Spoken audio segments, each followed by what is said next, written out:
s'est passé quelque chose dans le cortège. Je répète, il s'est passé quelque chose dans le cortège. Plusieurs personnes courent vers le haut de la colline. Ce qui s'est passé à Dallas ce jour-là est l'un des mystères les plus controversés de notre temps. Il s'ensuivra une avalanche de critiques et d'innombrables théories conspirationnistes. Pour sentir l'odeur de la poudre, il faut que le vent vienne vers vous. Je n'ai pas été touché par le premier tir. J'ai tout de suite pensé que quelqu'un avait tiré. Un homme passera 25 années en quête de la vérité. Vous savez ce qu'en disent vos critiques. Ils disent que c'est absurde, que c'est digne d'un conte de fées, que ça ne vaut rien. Vous allez être très attaqué en publiant cette théorie. Bien sûr, sauf que ces gens n'y connaissent rien en armes à feu et en balistique. Aujourd'hui, un deuxième enquêteur s'intéresse à l'affaire. Sur une scène de crime, quand vous essayez de savoir ce qui s'est passé, la solution vient invariablement des témoins. Ce sont eux qui vont résoudre l'affaire. Qui a tué John Fitzgerald Kennedy? La police nous dit, n'avancez pas, vous ne pouvez pas aller par ici. Ces deux experts ont-ils enfin trouvé la preuve irréfutable que personne ne voulait voir?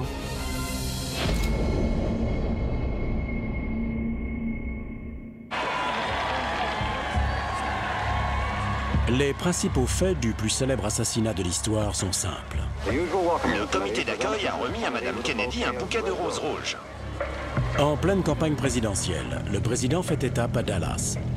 Le soleil brille, la foule est accueillante et la capote de la limousine présidentielle est baissée. La voiture du président tourne maintenant dans Elm Street et devrait passer devant le centre commercial dans très peu de temps. À 12h30, des coups de feu retentissent. Le président John Fitzgerald Kennedy est mortellement touché et le gouverneur du Texas, John Connally, gravement blessé. Il s'agissait bien de la voiture du président. La première dame habillée en rose était clairement visible. C'est notre seule indication. Les deux hommes sont transportés en urgence au Parkland Hospital. Une demi-heure plus tard, le président Kennedy est déclaré mort. Le président des États-Unis est mort. 45 minutes après l'assassinat, le meurtrier présumé de John Kennedy, Lee Harvey Oswald, abat un policier avant d'être arrêté dans un cinéma de Dallas. Le corps du président est transporté en avion vers Washington pour une autopsie. Je jure solennellement. Je jure solennellement. Le vice-président, Lyndon Johnson, prête serment à bord de l'avion. Que j'exécuterai loyalement. 2 jours plus tard, Jack Ruby, propriétaire d'un club de Dallas, abat Oswald dans un parking souterrain. On lui a tiré dessus. On a tiré sur Lee Oswald. Le lendemain, le président Kennedy est enterré au cimetière d'Arlington. C'est là que prend fin la version officielle et que commence le mystère de ce qui est réellement arrivé. Pour répondre aux rumeurs persistantes affirmant que Lee Harvey Oswald fait partie d'un complot meurtrier de la plus grande envergure, Lyndon Johnson charge le président de la Cour suprême, Earl Warren, de mener une enquête. Pendant 10 mois, lors de sessions à huis clos, la commission Warren recueillera les témoignages de 552 personnes et publiera un rapport de 888 pages disponible au grand public. Pourtant, plus de 50 ans après, l'assassinat de John Kennedy est toujours voilé de mystère et fait l'objet de diverses théories conspirationnistes. Une majorité d'Américains est toujours convaincue que Lee Harvey Oswald n'a pas agi seul.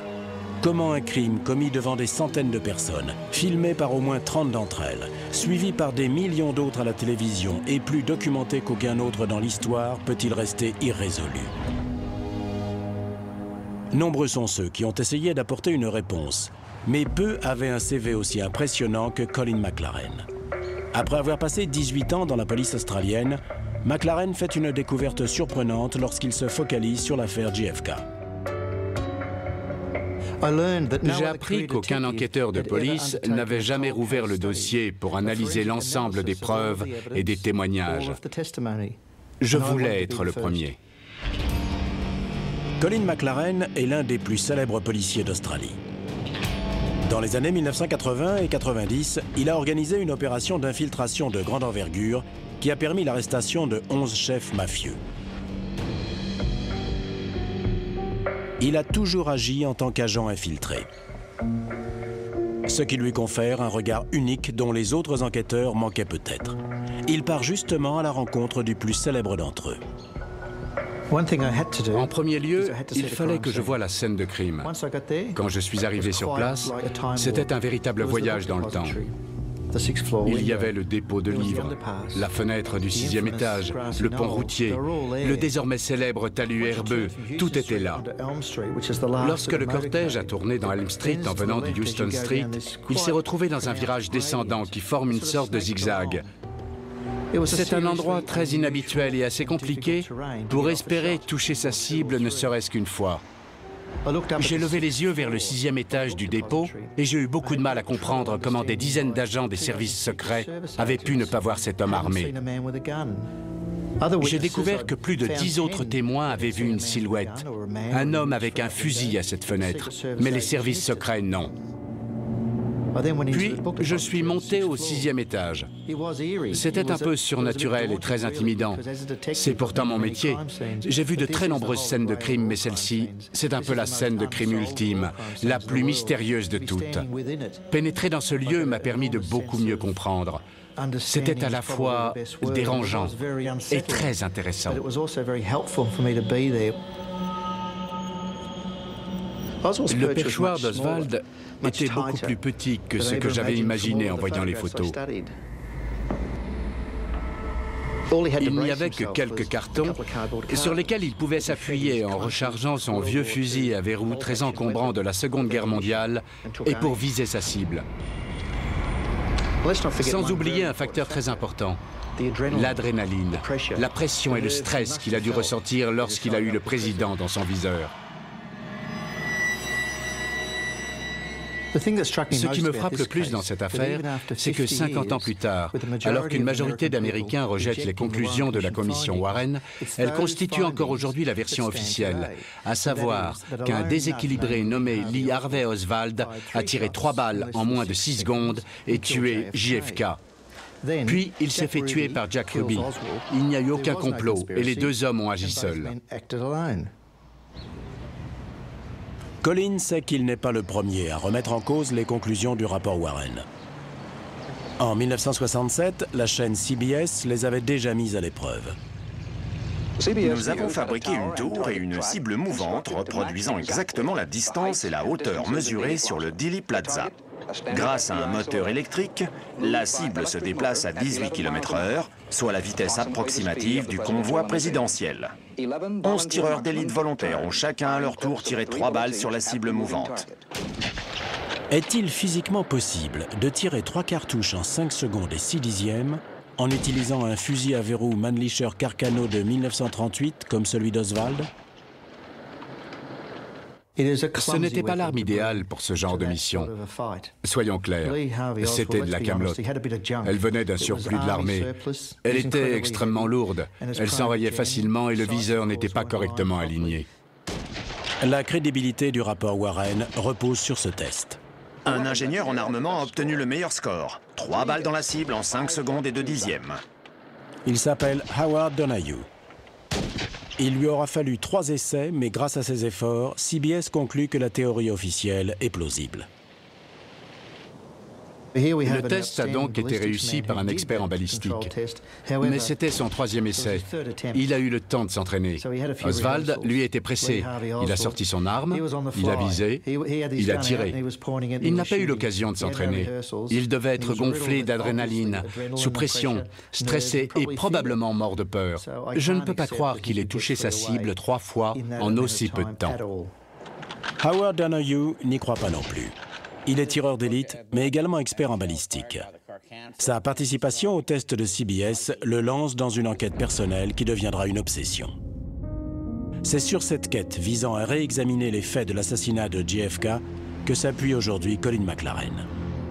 Howard Donahue était expert en balistique. S'il n'avait pas mené sa propre enquête, je ne serais pas là aujourd'hui. Après avoir participé au test de CBS, Howard Donahue doute que Lee Harvey Oswald ait pu tirer 3 fois en 5 secondes et 6 dixièmes. Pendant 25 ans, ce doute va devenir une obsession, révéler la vérité sur l'assassinat de JFK. Il s'est mis à examiner les détails, et parfois ça ne lui semblait pas logique. Il ne comprenait pas. C'était quelqu'un qui voulait comprendre à tout prix. Howard Donahue était un pilote de chasse maintes fois décoré pendant la Seconde Guerre mondiale. Né dans l'État de New York, il a grandi à Baltimore où il a vécu jusqu'à sa mort en 1999. Mon père a côtoyé les armes toute sa vie. Il a toujours eu une arme, depuis sa première carabine calibre 22, reçue quand il avait 11 ans. Enfant, Colin est témoin de l'enthousiasme de son père pour les armes et de son obsession pour l'affaire JFK. Il allait souvent chasser et pêcher. Il adorait la vie au grand air. Au fil des années, il est devenu expert en tir de précision. Il tenait une armurerie, il fabriquait lui-même des armes et il était expert auprès des tribunaux. Après la diffusion du test sur CBS, un célèbre magazine de l'époque contacte Donahue pour lui demander d'écrire un article soutenant la thèse du rapport Warren. Le magazine True l'a contacté. C'était un des magazines pour hommes les plus populaires des années 1960. On y parlait chasse, pêche et aventures en plein air. Il voulait qu'il écrive un article basé sur son expérience dans le test de CBS, tout en commentant le rapport de la commission Warren pour confirmer son exactitude. Howard était ravi de cette proposition. Journaliste basé dans le Kansas, Bonnard Menninger a suivi Donahue dans ses recherches sur l'attentat de Dallas.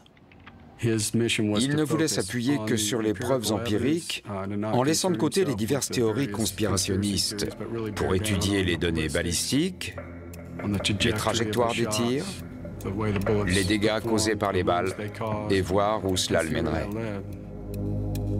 Donahue se penche d'abord sur les données balistiques. Selon la commission Warren, Oswald a tiré 3 balles.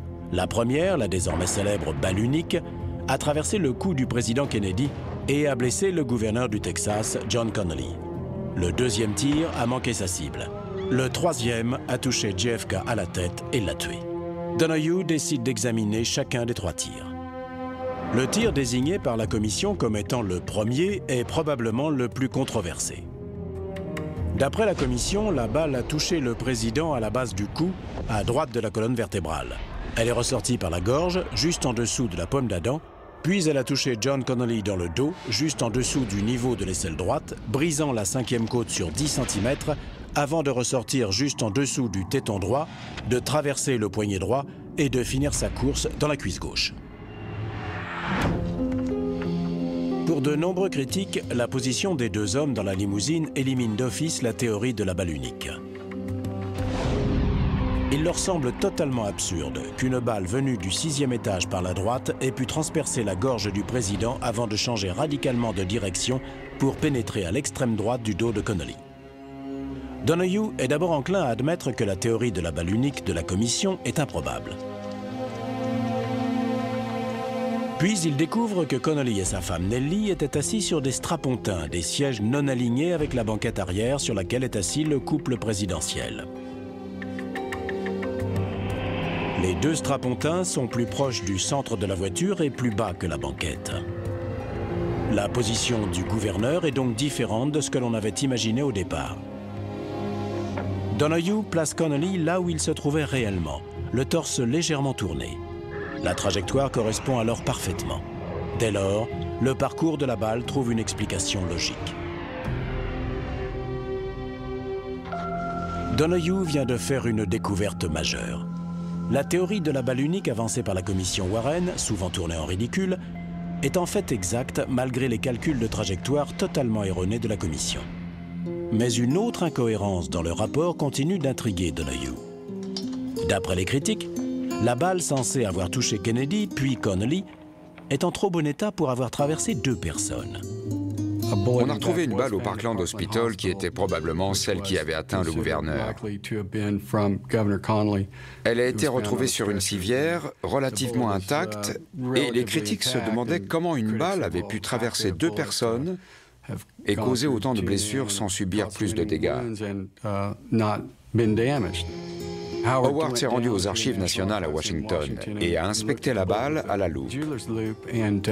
Pour son œil d'expert, elle était en fait endommagée et pas du tout intacte. Cette controverse sur l'état de la balle était injustifiée. Une preuve de plus pour Donahue que la théorie de la balle unique est exacte. Mais la balle correspond-elle à l'arme utilisée? L'expert en armes à feu du FBI, Robert Fraser, a répondu à cette question devant la commission. Monsieur Fraser, voici maintenant la pièce à conviction numéro 399, une balle retrouvée au Parkland Hospital peu après l'assassinat. Avez-vous déjà vu cette pièce? Oui. Cette balle m'a été apportée le 22 novembre dans le laboratoire du FBI. Avez-vous examiné cette balle pour savoir si elle a été tirée avec la pièce à conviction numéro 139? Oui, monsieur. Et votre conclusion? La pièce 399 a été tirée avec le fusil numéro 139. Les tests du FBI montraient que les marques laissées sur la balle correspondaient à la chambre du fusil de Lee Harvey Oswald. C'est l'équivalent des empreintes digitales. À l'exclusion de toute autre arme? Oui, monsieur. C'est à Arlen Specter, conseiller juridique de la commission, que l'on attribuera la théorie de la balle unique. Avez-vous entendu des tirs? Pour de nombreux critiques du rapport Warren, Specter aurait orienté ses questions pour soutenir sa théorie. Donahue pense lui aussi qu'une seule balle a bien touché les deux hommes, mais il se demande s'il s'agissait bien de la première des trois, comme le pense la commission. Il se souvient que le gouverneur était en désaccord avec cette conclusion et qu'il l'a exprimée publiquement à plusieurs reprises. Pour moi, il ne fait aucun doute que je n'ai pas été touché par la première balle. J'ai bien entendu le premier tir. Je me suis tourné vers la droite pour voir ce qu'il se passait. Ne voyant rien, j'allais me tourner vers la gauche quand j'ai été frappé par un deuxième tir. Le troisième tir a touché le président, mais ne m'a pas touché. Comme je l'ai déjà dit, j'ai présenté ce témoignage à la commission Warren. Ils ont choisi de réfuter mon interprétation et mon souvenir des événements.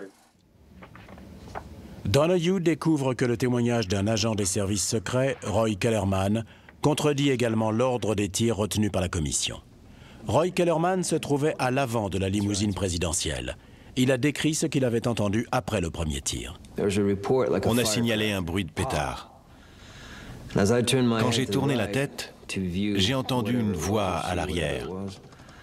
Je suis convaincu qu'il s'agissait du président. Il a dit « Mon Dieu, je suis touché ». Quand je me suis retourné, il avait la main levée, comme ça. La main droite orientée vers le cou? Oui, c'est ça. Comment le président Kennedy aurait-il pu s'exprimer si le premier tir avait traversé sa gorge et sa trachée comme l'indique le rapport de la commission? Et si le premier tir ne l'a pas touché, où est-il allé? Pourquoi la commission affirme-t-elle que le premier tir a touché JFK dans la nuque? De nombreux témoignages corroborants indiquent que le premier tir a ricoché sur l'asphalte.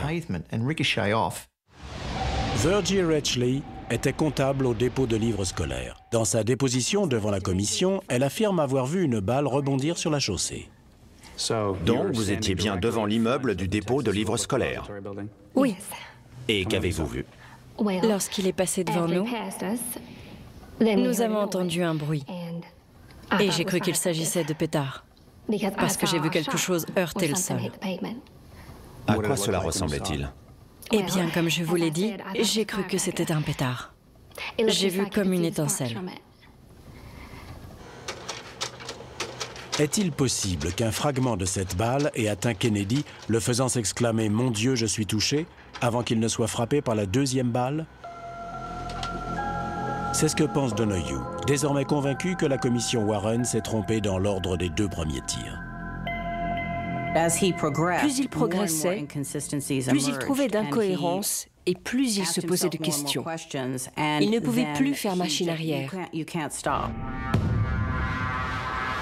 En analysant le dossier d'enquête sur l'assassinat de JFK, Colin McLaren se penche sur les indices mis au jour par l'expert en balistique Howard Donahue 40 ans auparavant.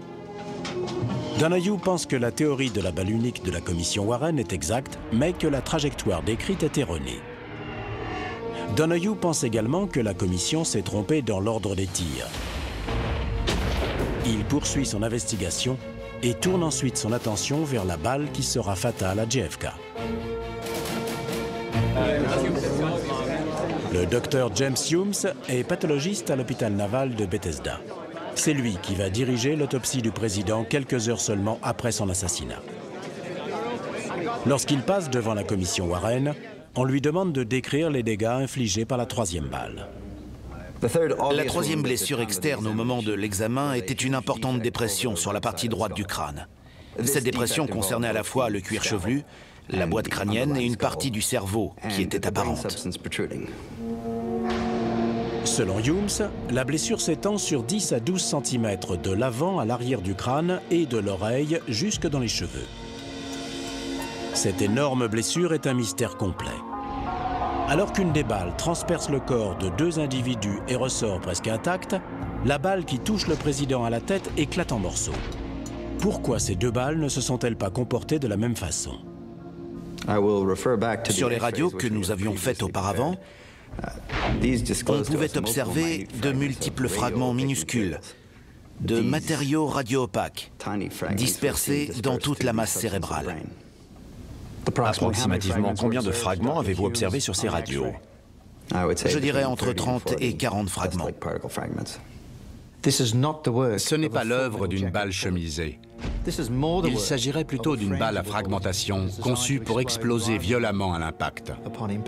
Si Oswald est l'auteur de ces 2 coups de feu, comment expliquer cela? Pourquoi aurait-il utilisé 2 munitions différentes? En tant qu'expert en balistique, mon père savait qu'on ne pouvait pas avoir une balle transperçante et une autre qui explose, alors qu'Oswald n'avait qu'un seul fusil et un seul type de munition.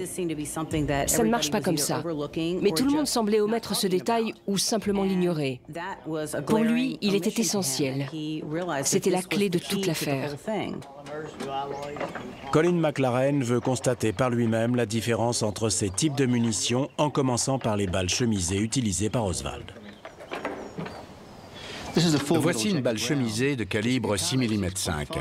Elle a été conçue pour la guerre, c'est-à-dire pour ne pas s'arrêter. Si un soldat est touché par une telle munition, elle lui passera à travers, lui laissant une chance d'aller à l'hôpital et de rentrer chez lui en l'éliminant néanmoins du champ de bataille. Prêt à tirer? Je tire. Elle est passée à travers.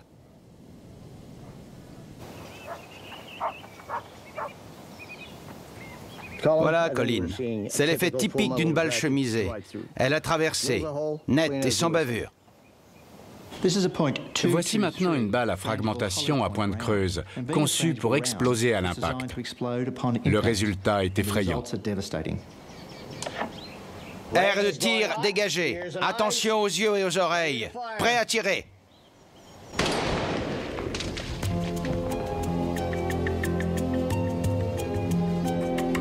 Donoghue a établi que la balle qui a touché Kennedy à la tête ne correspond pas aux munitions utilisées par Oswald. Il se concentre maintenant sur la taille de la plaie d'entrée dans le crâne du président. La plaie de la partie postérieure droite du crâne avait les dimensions que j'ai déjà citées, c'est-à-dire 15 mm sur 6. D'après le rapport d'autopsie, le diamètre de la plaie d'entrée est de 6 mm et le tunnel creusé par la balle s'étend sur 15 mm avant la fragmentation. Howard a interrogé des pathologistes qui lui ont dit qu'une blessure par balle dans le crâne creuse toujours un sillon un peu plus large que la balle elle-même. Les balles utilisées par Oswald ont un diamètre de 6 mm 5. Si le tir provenait du fusil Carcano d'Oswald, le diamètre de la plaie d'entrée dans le crâne de JFK devrait être au minimum de ce diamètre. Si la plaie ne mesure que 6 mm, il est tout simplement impossible qu'une balle de 6 mm et demi ait touché le crâne du président.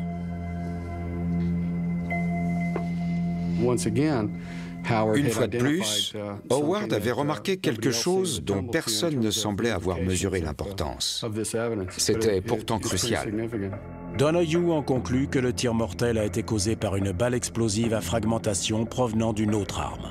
Alors pourquoi a-t-on retrouvé 3 douilles de calibre 6 mm et demi dans le perchoir de Lee Harvey Oswald? Les partisans de la théorie du tireur unique mentionnent toujours ces 3 douilles retrouvées dans le perchoir d'Oswald. L'une d'entre elles se trouvait à l'écart des 2 autres. Howard Donoghue explique simplement que cette douille servait à occuper la chambre du fusil lors de son stockage. Vous pouvez nous montrer? Bien sûr. Ainsi, la chambre est protégée de l'humidité et de la poussière. Les photos de la scène de crime indiquent qu'Oswald aurait pu éjecter cette douille vide avant de se mettre en position de tir. C'est une preuve indéniable qu'Oswald n'a tiré que 2 coups de feu.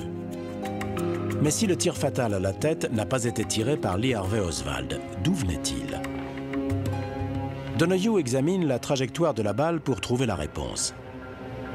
La commission Warren a calculé que la balle était arrivée à un angle d'environ 16 degrés. Depuis le 6e étage du dépôt, la trajectoire était d'environ 16 degrés vers le bas et 6 degrés sur la droite par rapport à la direction de la limousine. C'est ce deuxième angle qui pose problème. Par rapport à son point d'entrée, la balle aurait dû ressortir quelque part sur la gauche de son visage, au niveau du front ou du nez, mais pas sur la partie supérieure droite de son crâne.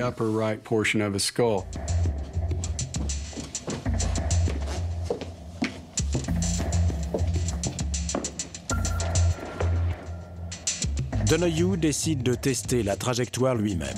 Il s'appuie sur le rapport d'autopsie de la commission Warren pour déterminer les points d'entrée et de sortie de la balle.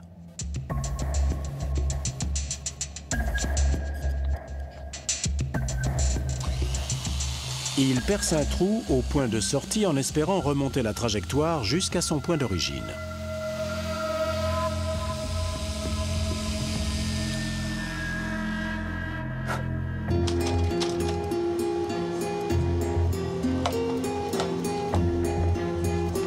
Il glisse une baguette de bois à travers le crâne et l'aligne avec la position du président Kennedy au moment du troisième tir. Il détermine que le coup est parti de derrière le président, mais d'un point bien plus bas que la fenêtre du 6e étage.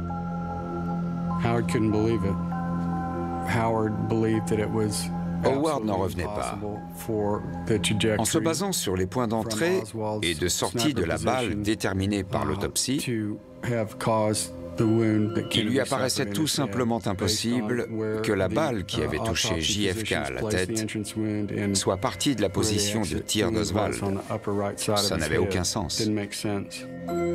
En appliquant des principes simples de balistique, Donohue conclut avec certitude que la commission se trompe. Il est désormais convaincu qu'il y avait un deuxième tireur ce jour-là sur Dealey Plaza. D'après son analyse de la trajectoire, Howard Donohue pense qu'un deuxième homme est à l'origine du coup fatal qui a touché John Fitzgerald Kennedy. Il est persuadé que ce troisième tir ne pouvait pas venir du 6e étage du dépôt de livres. Pour lui, la seule explication plausible est que ce tir venait de derrière le président, légèrement sur sa gauche.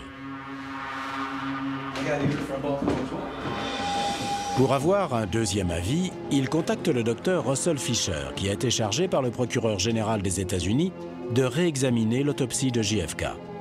Il a de nouvelles informations à lui révéler. Le docteur Fisher lui dit que le point d'entrée n'a pas été bien localisé.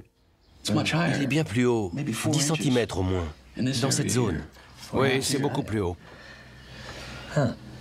Lors de la première autopsie, le point d'entrée avait été situé au niveau de la protubérance occipitale. Mais l'équipe du Dr Fisher a découvert qu'il était en fait 10 cm plus haut et 2 cm sur la droite. Ça fait une grande différence. Les médecins de la première autopsie ont dû se tromper. Il n'y a pas d'autre explication. À l'aide de ces nouvelles informations, Donohue peut maintenant retracer la trajectoire de la balle mortelle avec son véritable point d'entrée.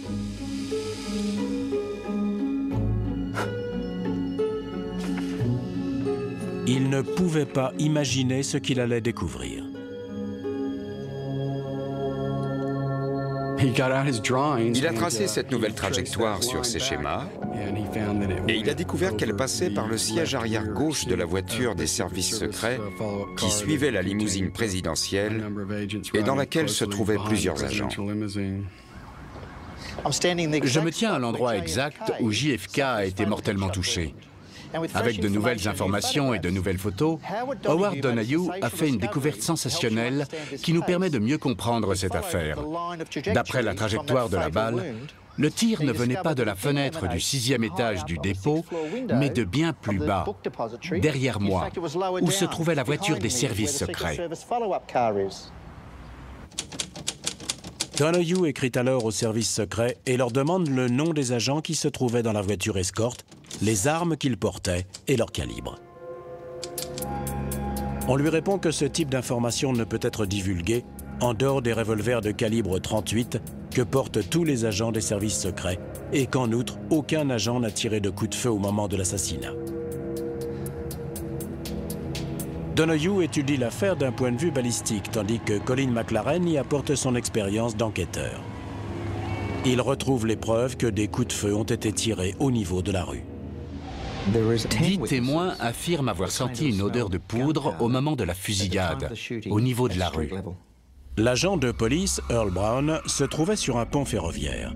Il a vu passer le convoi se dirigeant vers le Parkland Hospital. J'ai entendu les tirs et j'ai senti l'odeur de poudre. Et quand? C'est venu environ 2 minutes plus tard. Pour moi, ça sentait la poudre. Ce jour-là, le vent soufflait à 24 km/h en direction du dépôt de livres par rapport à l'emplacement de l'agent Brown. S'il a senti une odeur de poudre, elle est forcément remontée du convoi au moment où ce dernier est passé sous le pont. C'est ce qu'il a dit à la commission. Le maire de Dallas, Earl Cabell, et sa femme Elizabeth se trouvent 4 voitures derrière. Je me suis tournée vers Earl et je lui ai dit « Earl, c'était un coup de feu ». Et juste à ce moment-là, les 2 autres coups de feu ont retenti. Autre chose? J'ai senti très distinctement une odeur de poudre. Le 22 novembre 1963, le vent soufflait à 24 km/h. C'est un élément clé de ma scène de crime. Plusieurs personnes sont catégoriques. Elles ont senti une odeur de poudre. Et je comprends maintenant que cette odeur ne pouvait absolument pas venir de la fenêtre du 6e étage. Pas avec un vent qui soufflait en plein dans le visage de Lee Harvey Oswald. Pour Colin McLaren, ces témoignages qui confirment une odeur de poudre au niveau de la rue constituent une preuve solide de la présence d'un second tireur. Le sénateur Yarborough était avec le vice-président Johnson dans la voiture juste derrière celle des agents secrets. C'est un ancien combattant et il connaît bien les armes. J'ai chassé toute ma vie et j'ai manipulé toutes sortes d'armes quand j'étais dans l'armée. J'ai entendu les coups de fusil. Il y en a eu 3. 2 secondes plus tard, j'ai senti une odeur de poudre. J'ai toujours trouvé ça étrange, car je m'y connais en armes et je ne vois pas comment j'aurais pu sentir la poudre d'un fusil qui se trouvait à cette hauteur. Pour sentir l'odeur de la poudre, il faut que le vent vienne vers vous. La trajectoire du 3e tir pointe vers la voiture des services secrets. Ces derniers nient avoir tiré un coup de feu ce jour-là et pourtant 10 témoins affirment avoir senti une odeur de poudre au niveau de la rue. J'ai senti très distinctement une odeur de poudre. S'il y a bien une 2e arme, à qui était-elle? L'ancien enquêteur de police, Colin McLaren, se penche sur ce mystère. Il découvre que juste après l'attentat, la police de Dallas a interrogé des témoins sur Dealey Plaza. Tout enquêteur chevronné vous le dira. Le meilleur moyen de résoudre un crime, c'est d'interroger les témoins. N'allez pas chercher trop loin. Regardez autour de vous. Interrogez tous les témoins et ils vous donneront la solution. Le shérif Bill Decker est une légende de la police de Dallas. C'est lui qui fit tomber le célèbre couple de criminels Bonnie et Clyde dans les années 30. C'est un vrai Texan non conformiste à la tête d'une équipe d'enquêteurs chevronnés. Après la fusillade, Decker ordonne à ses hommes de ratisser Elm Street et Dealey Plaza pour trouver des témoins. À la fin de la journée, ils amènent au poste plusieurs dizaines de témoins potentiels. Sur une scène de crime, pour comprendre ce qui s'est passé, il faut invariablement passer par les témoins. Évidemment, il faut leur mettre la main dessus dès le début, quand leur mémoire est fraîche, et tout mettre par écrit. Le bureau du shérif a trouvé les meilleurs témoins possibles, ceux qui ont vu quelque chose et qui sont prêts à le raconter avant d'avoir pu être influencés par une source extérieure. Les dépositions des témoins oculaires sont une clé essentielle. J'ai entendu au moins 2 coups de feu. Hugh Betzner, 22 ans, se tient juste à côté du convoi pour prendre des photos. J'ai vu un homme dans la voiture du président ou dans celle qui la suivait. Il a sorti quelque chose qui ressemblait à un fusil. Hugh Betzner n'est qu'un des témoins à avoir aperçu une arme lors de l'incident. McLaren découvre qu'il y en a d'autres. Le sénateur Ralph Yarborough était dans le convoi. Il a également déclaré avoir vu un agent des services secrets sortir une arme.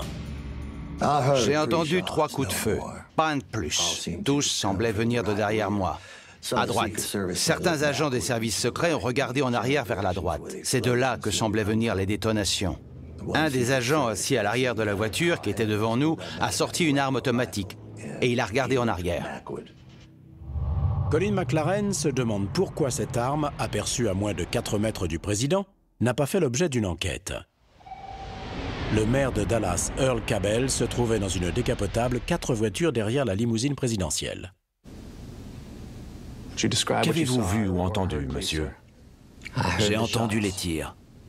Il y a eu une pause plus longue entre le premier et le deuxième tir qu'entre le deuxième et le troisième. Et vous ne saviez pas qui avait été touché? Non. On voyait bien qu'il y avait de l'agitation dans la voiture présidentielle, de l'activité. Et les agents des services secrets se sont précipités vers cette voiture. Sorti de nulle part, un de ces agents est soudain apparu avec un pistolet mitrailleur. Il regardait vers l'immeuble du dépôt. Tous ces témoins ont vu une arme sur la scène de crime. Alors pourquoi les services secrets ne la mentionnent-ils pas dans la lettre envoyée à Howard Donahue?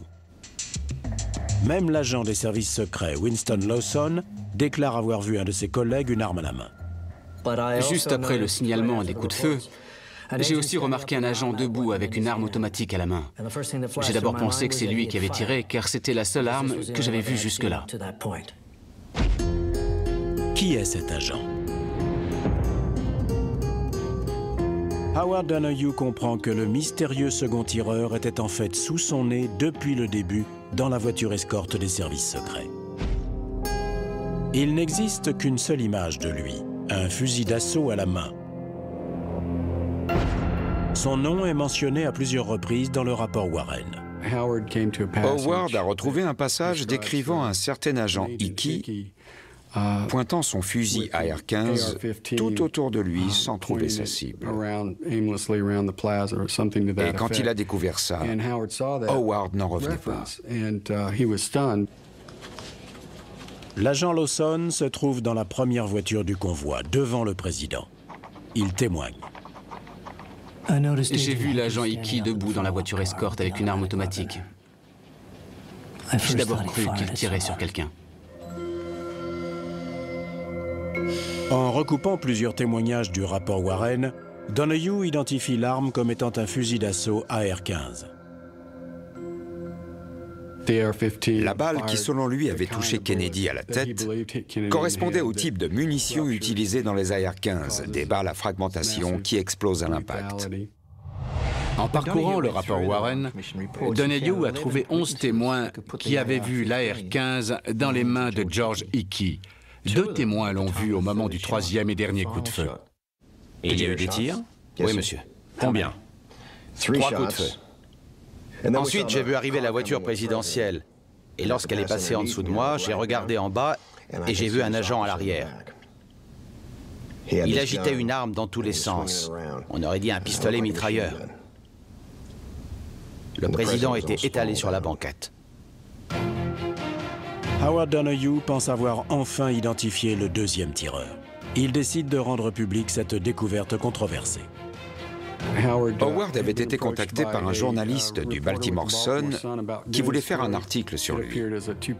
Il a été publié en 2 parties au printemps 1977. Dans l'article, Donahue expose sa théorie inédite, mais ne désigne jamais George Hickey comme étant le second tireur. Pour la première fois depuis des années, l'édition du dimanche du Baltimore Sun a été entièrement écoulée. Mais cette bulle a très vite éclaté. Et l'histoire a vite été oubliée. Je pense qu'Howard s'attendait à une véritable réaction en chaîne. Mais elle n'a pas eu lieu. Howard Donahue pense avoir prouvé que les 2 balles qui ont touché JFK ne pouvaient pas provenir de la même arme. Il a identifié l'agent des services secrets George Hickey comme étant le second tireur. Après avoir analysé les déclarations des différents témoins, Colin McLaren soutient la théorie de Donahue. Il étudie maintenant le comportement des services secrets au Parkland Hospital peu après la fusillade. Nous avons été informés ici au Parkland Hospital que le gouverneur Connally avait été touché à la poitrine. Le président, quant à lui, aurait été touché à la tête. Le Parkland Hospital était plongé dans la confusion la plus totale. La voiture de tête, la limousine présidentielle et la voiture escorte des services secrets arrivent à l'hôpital à 12h36, 6 minutes après les 3 coups de feu. Le sénateur Ralph Yarborough faisait partie du convoi. Je me suis approché de la voiture où se trouvait toujours Madame Kennedy sur le siège arrière, la tête penchée vers son mari, dont elle couvrait la tête. Elle avait du sang sur la jambe et sur ses vêtements, et elle a dit 2 fois « Ils ont tué mon mari! Ils ont tué mon mari !» C'est la chose la plus tragique que j'ai vue de ma vie.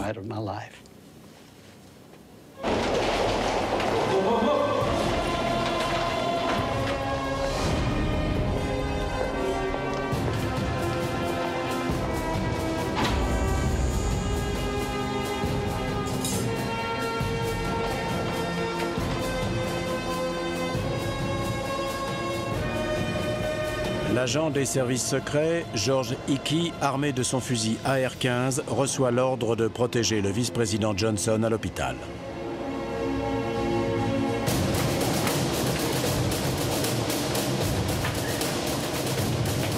Quelle chambre?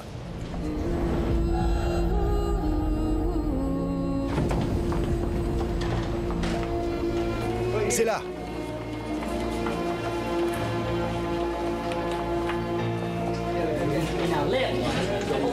L'agent Roy Kellerman appelle Washington. Il y a eu un incident à Dallas. On a tiré sur le président et sur le gouverneur. Nous sommes aux urgences du Parkland Hospital. Après avoir aidé à mettre le vice-président Johnson en sécurité, Hickey ramène son AR-15 jusqu'à la voiture. On lui demande alors de trouver un prêtre. On a appelé un prêtre. On apporte en urgence de l'équipement vers l'hôpital. Un instant. Une nouvelle vient de tomber. Nous passons en direct au Parkland Hospital avec Bill Hampton. Le président des États-Unis est mort. Le président Kennedy a été assassiné. C'est désormais officiel. Le président est mort.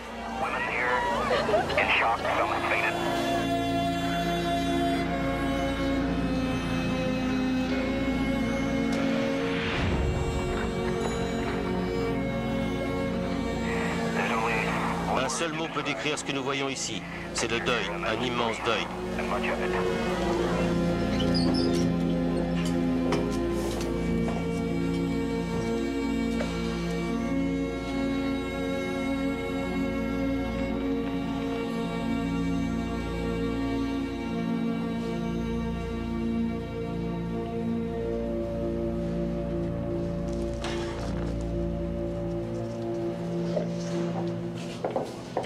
La loi du Texas exige qu'une autopsie soit réalisée avant que le corps soit transporté hors de l'État. Le docteur Earl Rose est le médecin légiste du comté de Dallas. Il connaît la loi et tient à préserver toute preuve potentielle. Mais l'agent Roy Kellerman veut transporter le corps de JFK vers l'hôpital présidentiel près de Washington. Ce corps ne peut pas quitter l'hôpital avant qu'une autopsie ait été réalisée. C'est le corps du président des États-Unis. Nous le ramenons à Washington. Ce n'est pas comme ça que ça se passe. Lorsqu'il y a un homicide, nous devons pratiquer une autopsie. On l'emmène. Le corps reste ici. Je suis Roy Kellerman, agent des services secrets, en charge de la protection de la Maison-Blanche. Nous ramenons le président Kennedy dans la capitale. Vous ne pouvez pas faire ça. Il y a des lois et nous comptons bien les faire respecter. Le médecin personnel du président, l'amiral George Berkeley, s'oppose également au docteur Rose. Madame Kennedy ne bougera pas d'ici tant que nous n'emporterons pas le corps. Nous ne pouvons pas accepter ça. Nous devons déplacer ce corps. Il s'agit du président des États-Unis. Je pense que c'est à prendre en considération. Peu importe, vous ne pouvez pas entraver le suivi des pièces à conviction. Nous pouvons déroger à cette règle, cher ami. Alors soit vous bougez, soit on vous passe dessus.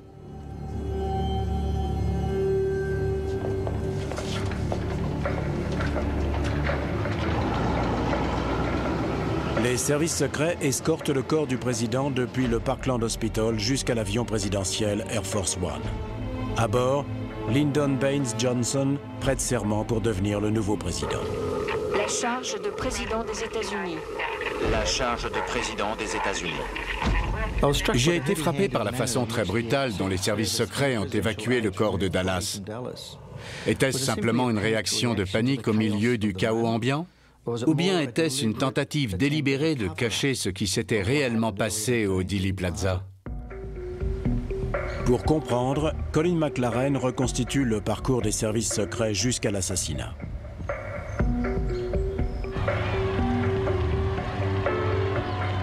Alors que JFK et son entourage traversent les rues de Dallas, les services secrets ont pour mission de protéger le président et la première dame.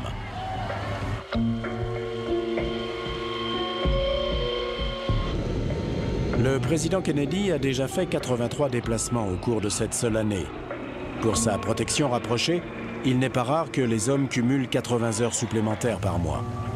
Lors de cette étape au Texas, les horaires sont doublés.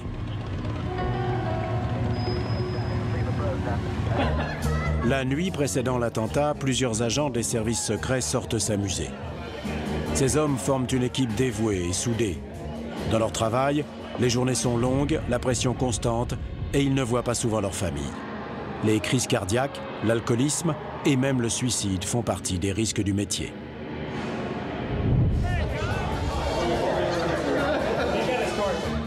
Les agents des services secrets mettent le président au lit peu après minuit. Puis, bizarrement, ils sortent faire la tournée des bars. On les a vus en compagnie de jeunes femmes légèrement vêtues, selon l'expression de la commission Warren. La beuverie s'est prolongée jusqu'à 5 heures du matin, puis ils sont rentrés dans leur chambre et ont pris leur service à 7 heures. Après cette nuit de bringue, le démarrage a dû être difficile. Ils avaient probablement la gueule de bois, ou du moins ils n'étaient pas au meilleur de leur forme. Interrogé par le procureur général des États-Unis, le chef des services secrets défend ses hommes. Plusieurs personnes ont vu un homme avec un fusil à la fenêtre de cet immeuble depuis laquelle on a tiré sur le président. Ne pensez-vous pas qu'un agent des services secrets qui se serait couché raisonnablement tôt et sans avoir bu aurait été plus alerte pour repérer ce genre de détails qu'en se couchant à 3, 4 ou 5 heures du matin? Oui, bien sûr. Mais dans certaines situations, mes hommes rentrent de mission à 1h30 du matin et doivent se lever à 3h30 ou 4 heures pour repartir dès 5 heures. Et ils doivent tenir toute une nouvelle journée jusqu'à 1 heure ou 2 heures. Mais ne pensez-vous pas qu'ils auraient été plus en forme, plus alertes, s'ils n'avaient pas fait toutes ces choses? Si. Évidemment. Mais je ne pense pas qu'ils auraient pu empêcher cet assassinat. L'agent George Hickey est un des premiers sur place pour préparer les voitures du convoi. George Hickey avait 40 ans à l'époque et il ne faisait partie des services secrets que depuis 4 mois. Il était assigné au garage. Il vérifiait les niveaux d'huile, lavait les voitures et les préparait pour le convoi. George Hickey n'était pas sorti avec les autres la nuit précédente. C'est probablement pour cela que George Hickey, qui n'était alors qu'un chauffeur, a dû assumer des responsabilités qui lui étaient parfaitement étrangères et s'emparer du fusil AR-15 pour jouer au sniper. Dans les jours suivants, on ordonne aux agents des services secrets de mettre par écrit leurs actions au moment de l'attentat, y compris George Hickey. Le dernier tir a semblé le toucher à la tête. Il est tombé en avant, puis sur son flanc gauche. Après le dernier tir, je me suis penché vers le plancher de la voiture pour m'emparer de l'AR-15. Je l'ai chargé, armé, et je suis resté debout dans la voiture pour inspecter les environs. À ce moment-là, nous sommes passés sous le pont. Nous avions donc quitté le lieu de la fusillade. J'ai gardé l'AR-15 en main, prêt à tirer pendant que nous roulions vers l'hôpital. La version de George Hickey est très intéressante. Il prétend avoir saisi l'AR-15 juste au moment où la voiture passait sous le pont. Il y a pourtant 11 témoins différents qui assurent l'avoir vu une arme à la main au moment du 3e tir, c'est-à-dire sur le Dealey Plaza. Encore plus intéressant, 7 de ces 11 témoins sont des agents des services secrets.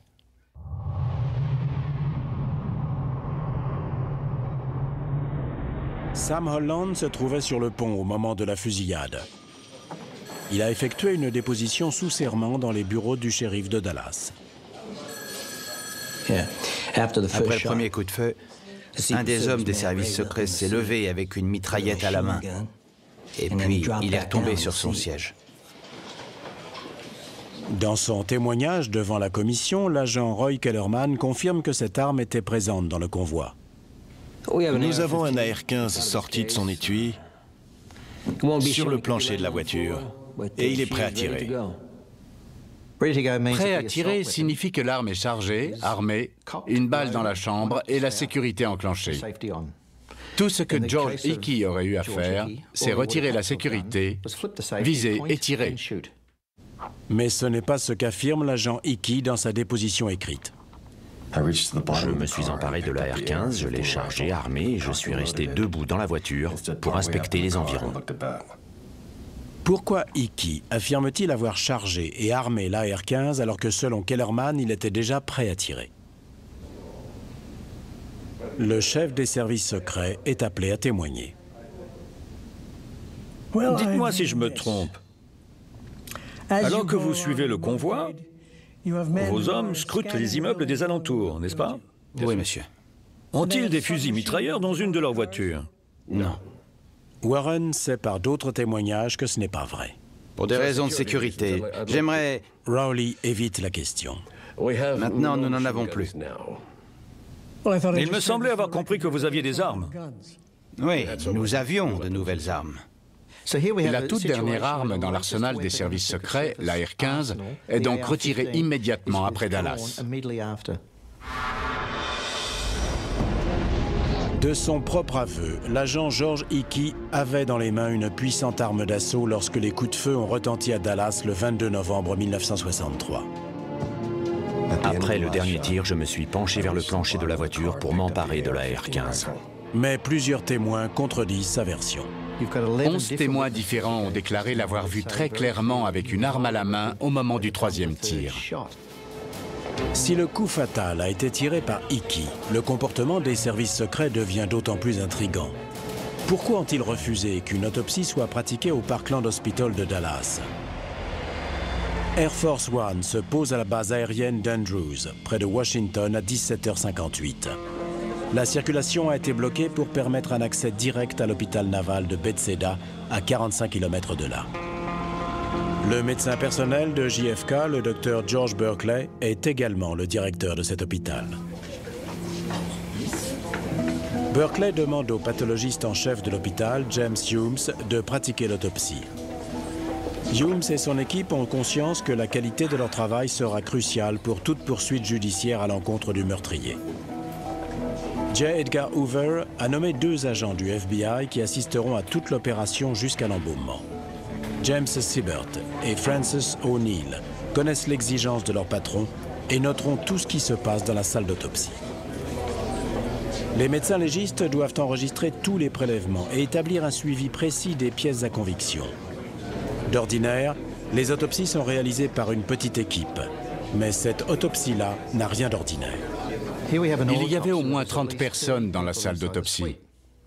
Des représentants de l'armée, de la Navy, du FBI, des techniciens, des pathologistes.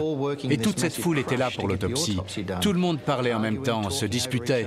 Le pathologiste en chef, le docteur Humes, a même déclaré dans sa déposition qu'il aurait voulu tous les mettre dehors. Vous pouvez reculer un peu, s'il vous plaît? C'était comme essayer de faire de la neurochirurgie au milieu d'un cirque. 30 ans après, le gouvernement Clinton crée l'ARRB, Assassination Records Review Board, un comité chargé de réétudier les documents liés à la fusillade et de conduire des entretiens sur l'autopsie de JFK. Colin McLaren a aujourd'hui accès à des informations cruciales qui n'étaient pas encore déclassifiées à l'époque de l'enquête d'Howard Donohue dans les années 1970. Au début des années 1990, Une majorité d'Américains pensent toujours que toute la vérité n'a pas été dite sur l'affaire JFK. Un sentiment renforcé par la sortie du film éponyme d'Oliver Stone. En réponse, le Congrès vote le JFK Records Act qui conduira aux entretiens menés par l'ARRB. En 1995, l'ARRB demande à toutes les agences impliquées de lui communiquer tous les documents liés à l'étape de Dallas. Malheureusement, les services secrets avaient détruit les leurs la semaine précédente. Pourquoi ont-ils fait ça? McLaren remarque dès le départ des erreurs évidentes dans le traitement des preuves. Les vêtements de l'agent Roy Kellerman, par exemple, sont couverts de tissu cérébral appartenant à JFK. Leurs vêtements auraient dû être mis sous scellés et traités comme des pièces à conviction. Ils n'auraient pas dû se trouver là, et pourtant, ils ont assisté à toute l'autopsie. Les pathologistes s'accordent sur le fait qu'une balle a pénétré dans le cou du président juste au-dessus du col, au niveau de l'épaule. La blessure au cou de JFK était très nette. Le point d'entrée mesurait seulement 7 mm, ce qui est cohérent avec une balle chemisée de 6 mm 5. Le gouverneur Connolly est soigné pour une blessure similaire, propre et nette. Dr Humes, vous devriez répondre. Une balle chemisée de 6 mm et demi de diamètre a été retrouvée sur la civière du gouverneur. Pour Humes et son équipe, la première balle manquante vient d'être retrouvée. La blessure à la tête de JFK n'a rien à voir avec la première. La balle responsable a touché le président derrière la tête et creusé une énorme plaie de 13 cm de diamètre. Humes conclut que cette blessure est due à une balle qui a explosé. L'hémisphère cérébral gauche avait été en partie détruit par l'explosion du projectile. Je n'avais pas besoin d'un neuropathologiste pour voir que le cerveau de cet homme avait éclaté. Avez-vous le souvenir d'éléments radio opaques présents ou apparaissant sur les radiographies? Oui, dans le crâne. Il y avait de minuscules fragments de matériaux radio opaques. Nous avons pensé qu'il s'agissait de fragments de balles. Très fins, un peu granuleux. Il y en avait jusque dans l'os frontal. Quittez la pièce, s'il vous plaît. Le radiologue Gerald Custer suit les instructions du Dr Humes. Merci, monsieur Custer, c'est à vous. Merci. C'est bon? Départ. Après avoir effectué la radio, Custer monte en urgence dans son laboratoire photographique pour développer les images et les rapporter aux pathologistes. Gerald Custer témoignera de l'intense débat qui s'installe alors dans la salle d'autopsie. Les médecins sont harcelés. C'était un vacarme épouvantable. On était parfois obligés de crier pour se faire entendre. Le supérieur de Custer, le Dr John Ebersol, s'approche de lui. Quand vous a-t-on demandé pour la première fois de ne pas parler de cette autopsie? À la morgue. Ok, à la morgue. Le soir du 22 novembre? Le soir même, oui.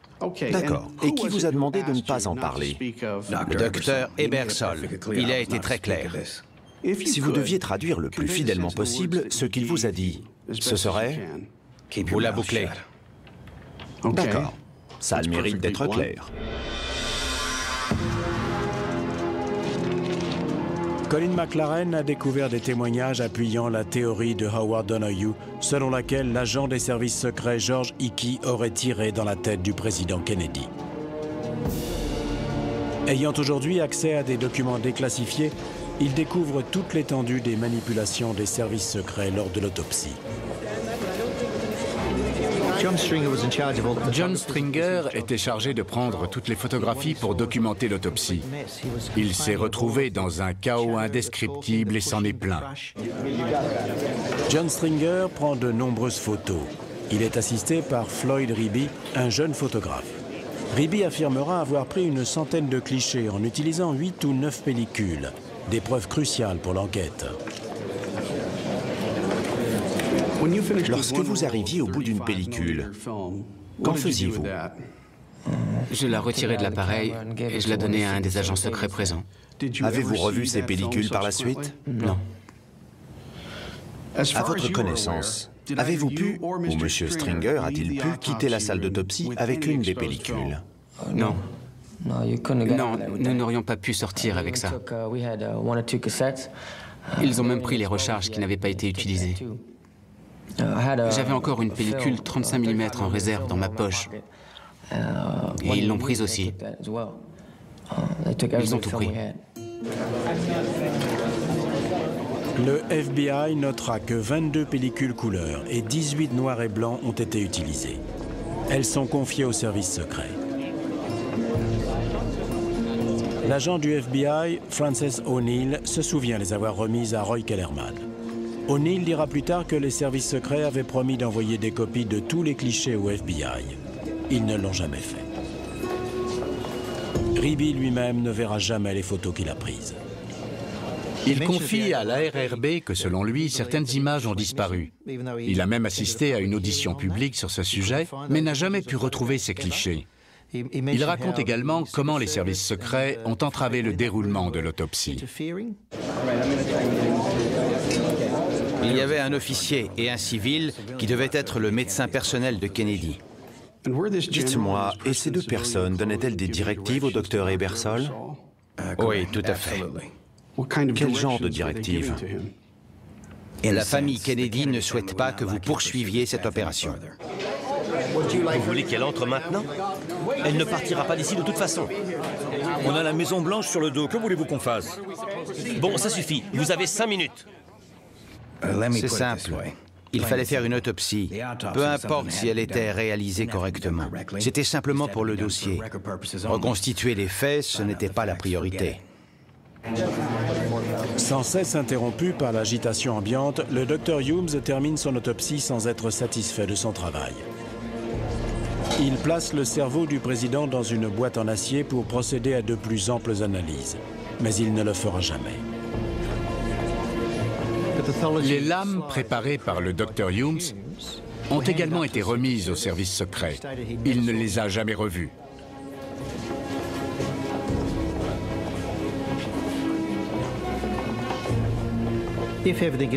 Si tout s'était passé normalement dans la salle d'autopsie, la cause de la mort aurait été établie en 3 ou 4 heures. La balle intacte aurait été comparée à la blessure au cou de JFK, les pièces à conviction mises sous scellé, étiquetées, et un suivi avec signature aurait été mis en place. Malheureusement, ça ne s'est pas passé comme ça. Dr Humes? Oui? Je peux vous parler en privé? Oui, bien sûr. Le patron du Dr Humes, George Berkeley, l'informe que Robert Kennedy réclame le cerveau de son frère. Il m'a demandé si je voulais bien lui remettre le cerveau et je me suis exécuté. C'est là que commence le mystère, car je ne sais pas ce qui s'est passé ensuite. Qu'a fait George Berkeley de ce cerveau, c'est le mystère du siècle. Et pourquoi ai-je accédé à sa demande si promptement? Je ne sais pas. Il me parlait de Bobby Kennedy et de sa famille. Vous allez réaliser des radios du crâne avec ceci. Quelques jours après l'autopsie, le docteur Ebersol, revenant d'une réunion à la Maison-Blanche, présente une étrange requête à Gerald Custer. Le docteur Ebersol a-t-il mentionné des fragments métalliques? Il m'a remis des fragments métalliques de diverses tailles et m'a demandé de les coller sur le crâne. Et l'avez-vous fait? Oui, monsieur. Gerald Custer apporte la preuve d'une complexe tentative de dissimulation des services secrets. On lui a demandé de fabriquer des radios qui masqueraient la détection d'une balle explosive en plaçant des fragments de balles chemisées sur le crâne de JFK.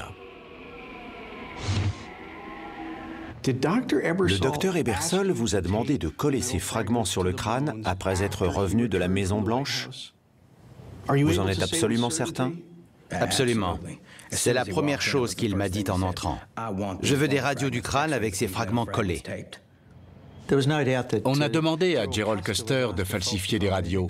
Ça ne fait aucun doute. Et il l'a fait, même s'il l'a regretté toute sa vie. Ce n'était pas le plus traumatisant. Après avoir signé une clause de non-divulgation, on m'a fait comprendre que si quoi que ce soit transpirait de cette affaire, je risquais de finir ma vie en prison. Quelques jours plus tard, les photographes John Stringer et Floyd Ribby reçoivent la visite d'un agent secret. Vous avez mentionné un serment de confidentialité. On nous a expliqué qu'il s'agissait d'informations classifiées. Nous avons dû lire et signer un document stipulant que si nous en parlions à qui que ce soit, nous passerions en cour martiale. John Stringer doit également signer une clause de non-divulgation. Tous les gens présents dans la salle d'autopsie ont dû signer cette clause. Pour Colin McLaren, le rapport de la commission Warren soulève plus de questions qu'il n'en résout. Après avoir appris ce qui s'était passé au Dealey Plaza, dans la salle d'autopsie et au Parkland Hospital, je voulais de nouveau jeter un œil au rapport Warren pour voir si je n'avais rien manqué. Et c'était le cas. En parcourant le rapport de la commission Warren, McLaren découvre que des témoins clés de l'autopsie n'ont jamais été convoqués. Des preuves cruciales ont donc été ignorées, en particulier les notes des agents du FBI James Siebert et Francis O'Neill. Les deux agents ont confirmé avoir pris des notes au conseiller juridique de la commission, Arlen Specter. Mais ils ont ajouté que l'agent Roy Kellerman s'était accaparé de toutes les photos et radios en promettant de les tenir à la disposition du FBI.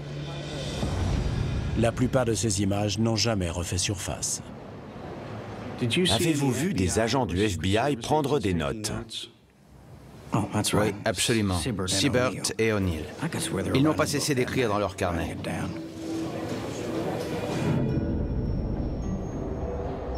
Dans un mémo, Specter affirme que Siebert et O'Neill n'ont pris aucune note. S'agit-il d'une erreur de sa part ou bien d'un mensonge? Quoi qu'il en soit, la commission n'a pas demandé à voir ces notes, ni aucun des deux agents. Pourquoi? 2 mois après le début des auditions de la commission Warren, le radiologue Gerald Custer se retrouve face à Arlen Specter pour un entretien préliminaire. Il est évident que les observations de Custer dans la salle d'autopsie, ainsi que son histoire de radio falsifiée, auraient fait l'effet d'une bombe devant la commission. Custer attend d'être convoqué. Specter ne l'appellera jamais. Le sénateur Ralph Yarborough est lui aussi impatient de témoigner devant la commission. Il se trouvait juste derrière l'agent des services secrets, George Hickey. Un des agents assis à l'arrière de la voiture qui était devant nous a sorti une arme automatique. Et il a regardé en arrière. J'ai senti une odeur de poudre. Elle nous a suivis jusqu'à l'hôpital. Dans une note de réunion, le procureur Warren demande que Yarborough soit appelé à témoigner. Or, il ne sera jamais convoqué. Pourquoi l'ordre de Warren n'a-t-il pas été suivi? Cela reste un mystère. McLaren pense que la commission a volontairement omis d'interroger certains témoins clés. On ne sait pas si Arlen Specter a parlé aux agents qui se trouvaient dans la voiture escorte. Seul un de ces agents a témoigné devant la commission Warren. Selon les points de vue, on peut y voir de la négligence ou bien de la dissimulation. Au bout de 9 mois d'enquête, la commission Warren croule sous les documents. Sans technique d'investigation moderne et sans système informatique, il est possible que certaines preuves soient passées inaperçues. Mais Colin McLaren a accès à des bases de données modernes. Il découvre plusieurs témoins dont les déclarations n'ont pas été analysées jusqu'à ce jour. Si un analyste avait étudié ces dépositions, il aurait remarqué que les 3 tirs sont souvent mentionnés, tout comme l'odeur de poudre, en particulier à proximité du convoi. Il aurait lié ces éléments aux autres témoignages qui indiquent qu'un agent des services secrets s'est levé, une arme à la main, avant de retomber sur son siège. Malheureusement, ces détails ont échappé à la commission Warren. La commission recherchait-elle vraiment la vérité?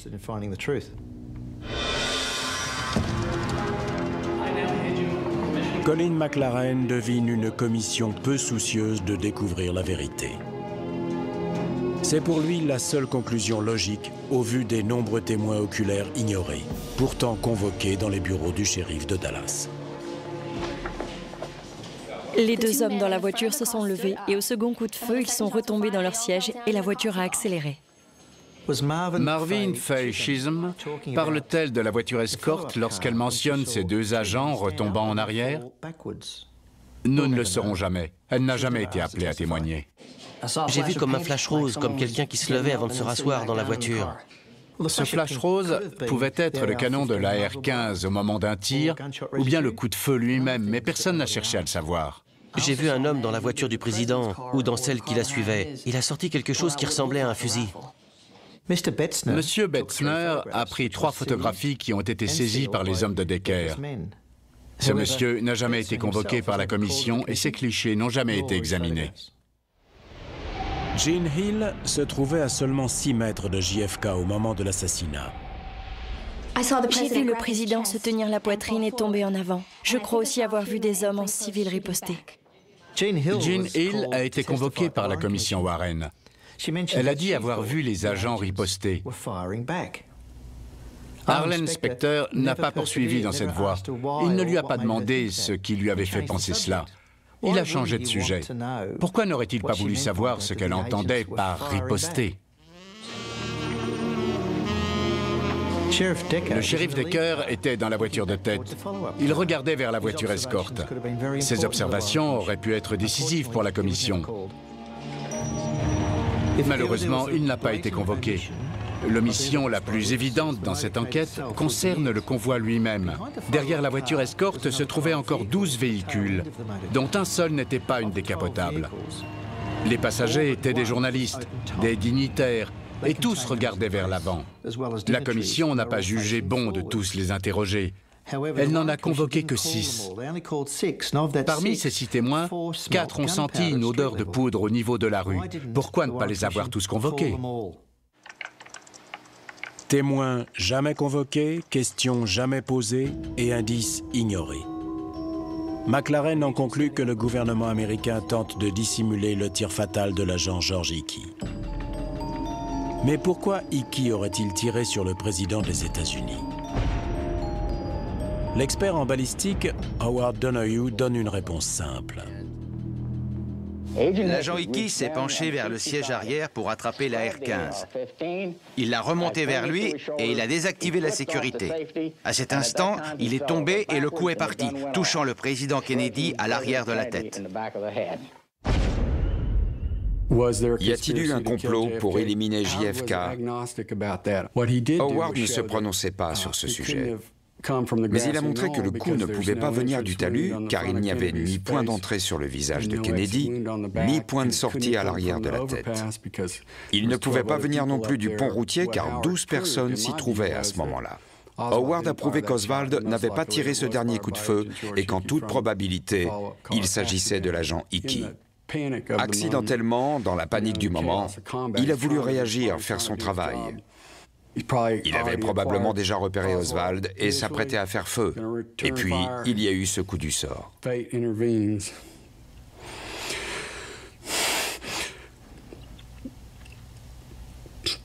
C'est triste. Triste pour lui et pour notre pays. C'est une tragédie. Pourquoi admettre qu'un agent des services secrets a abattu accidentellement le président? Pour mettre fin à ce mystère national. C'est une explication simple à un problème complexe qui trouble encore aujourd'hui tous les Américains. C'est pour cela que nous avons écrit ce livre, Mortal Error. Bonnard Menninger a écrit un livre en s'appuyant sur les conclusions scientifiques bien que subversives de Donohue. Mortal Error est publié en 1992. Il nomme George Hickey comme étant le second tireur qui a abattu accidentellement JFK.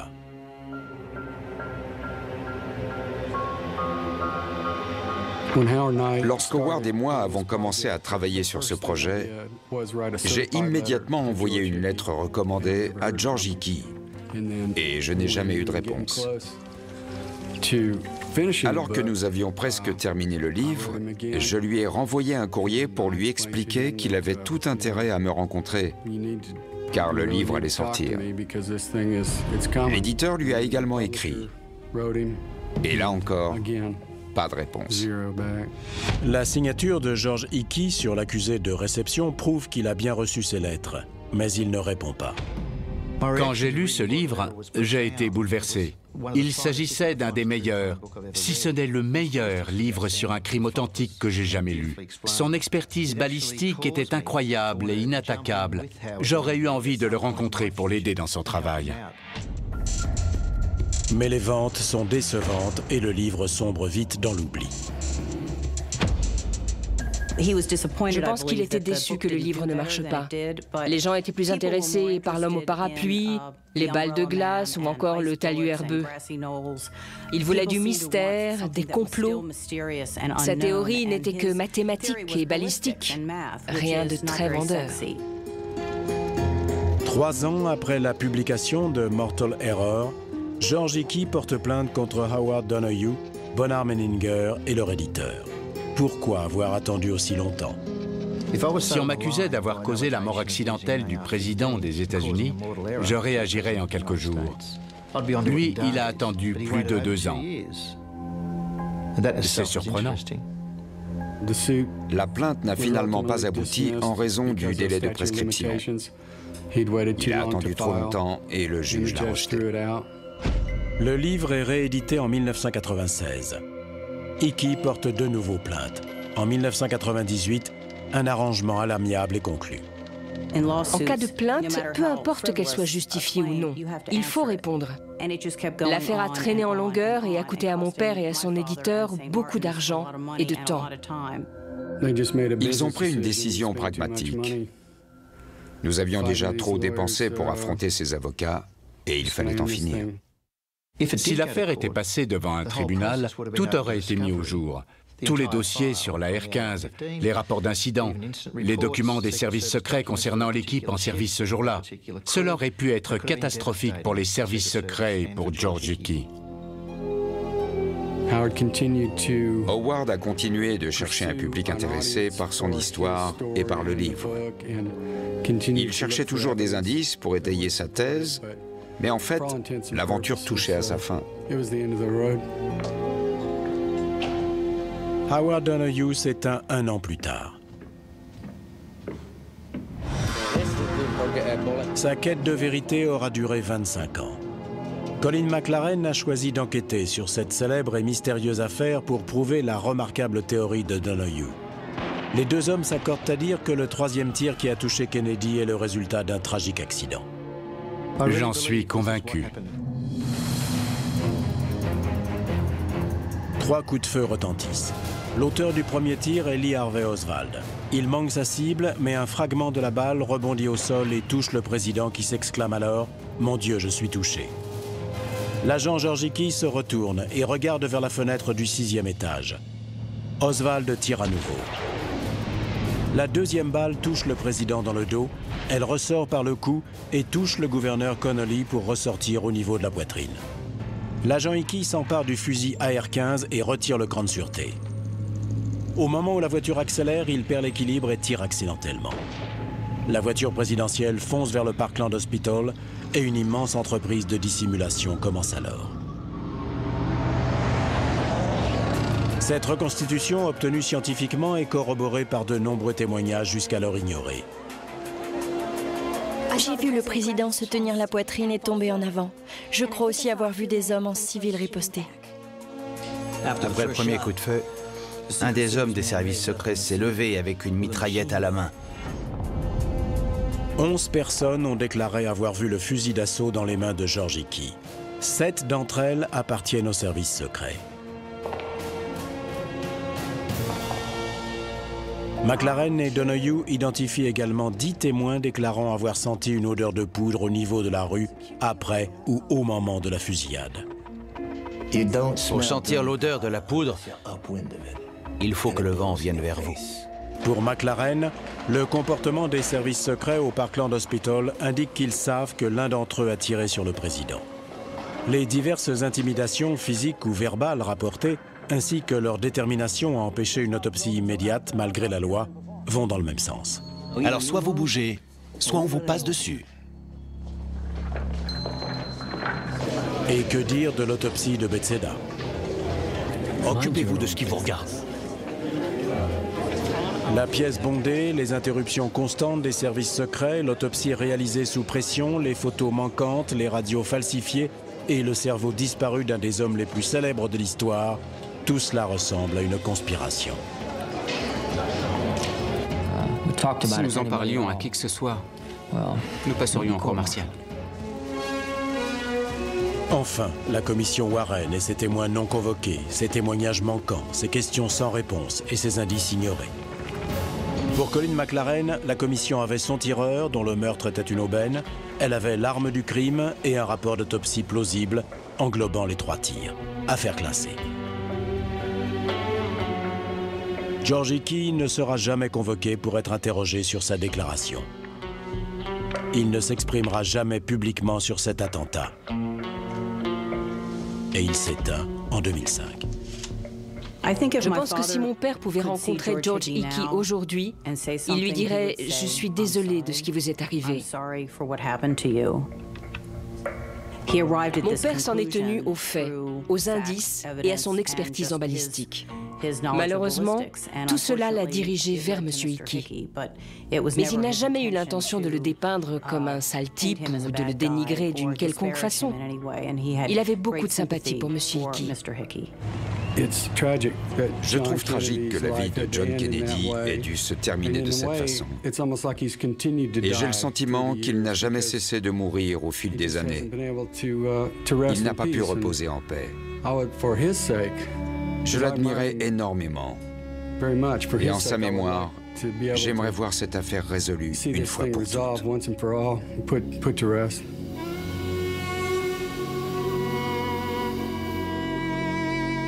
Il ne s'agit pas de salir le nom d'une personne ou d'une organisation.